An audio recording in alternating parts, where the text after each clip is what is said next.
Imagine walking across the graduation stage, diploma in hand, fully prepared to tackle advanced calculus or analyze classic literature, but completely unequipped to navigate a lease, manage a credit card, or budget your first paycheck. This is a stark reality facing millions of high school graduates today. We pour immense resources in traditional academic subjects, yet we routinely overlook the foundational survival skill of the modern economy: financial literacy. This isn't just an individual oversight, it is an institutional failure that impacts every single student entering adulthood, directly shaping their lifelong economic mobility. You may be asking yourself, who is affected? Well, this is in fact everyone, but the consequences fall heaviest on those who lack a safety net or inherited financial knowledge. What this essentially does is it widens the wealth gap by making the rich get richer and the poor get poorer. This issue matters deeply because economic survival shouldn't be a trial by fire experiment as soon as you turn 18. Today, I want to discuss why establishing a mandatory personal finance curriculum in our public schools is a critical necessity to ensure a secure, equitable future for all graduates. Now, let's begin. My thesis stands on three distinct pillars. First, a mandatory personal finance curriculum equips graduates with essential real-world skills to effectively handle adult debt and day-to-day budgeting. Second, compulsory financial education serves as a powerful equalizer that actively bridges systemic racial and socioeconomic wealth gaps. And third, but not least, an institutional high school graduation requirement is vastly more effective and equitable than simply relying on optional elective courses.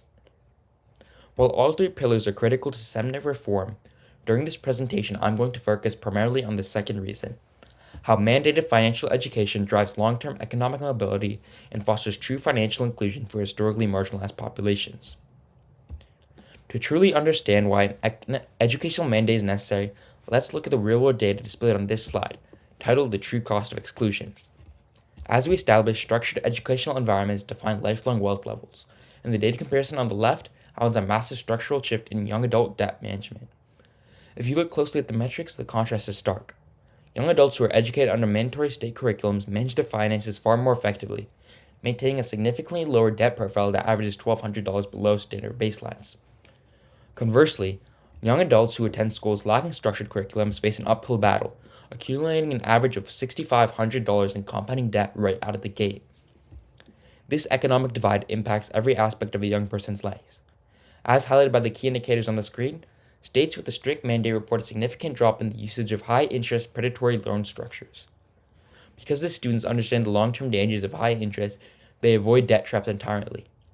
Furthermore, these graduates exhibit measurably higher average credit scores across key life milestones, giving them an advantage when renting an apartment, securing a vehicle, or applying for competitive lines of credit.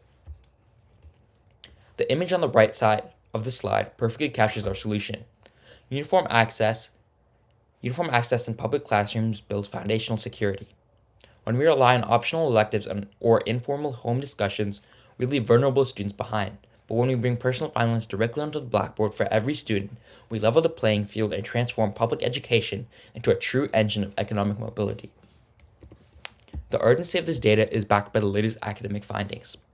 Peer-reviewed research from this year, 2026, specifically highlighted in recent briefs by Trellis Strategies, indicates that there's an overwhelming level of financial stress and severe debt entrapment among first-generation college students.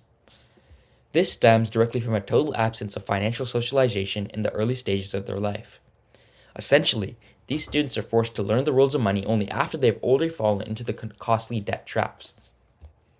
Conversely, we have clear empirical evidence of a solution. Macroeconomic tracking from 2025 reveals a measurable, widespread increase in financial inclusion and population-level economic stability in the exact geographical areas where financial education was officially mandated by law.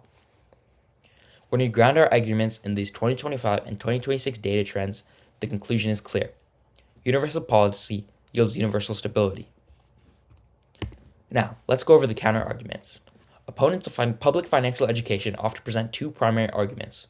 One, they claim that teaching finance should remain the sole responsibility of a student's parents, or they argue that high school timetables are already too packed to accommodate another requirement.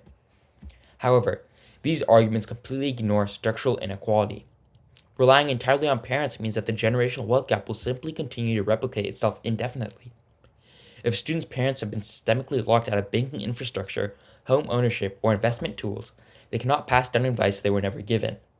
Our public schools are the single institution that can guarantee uniform, high-quality learning for every student, regardless of their zip code or background.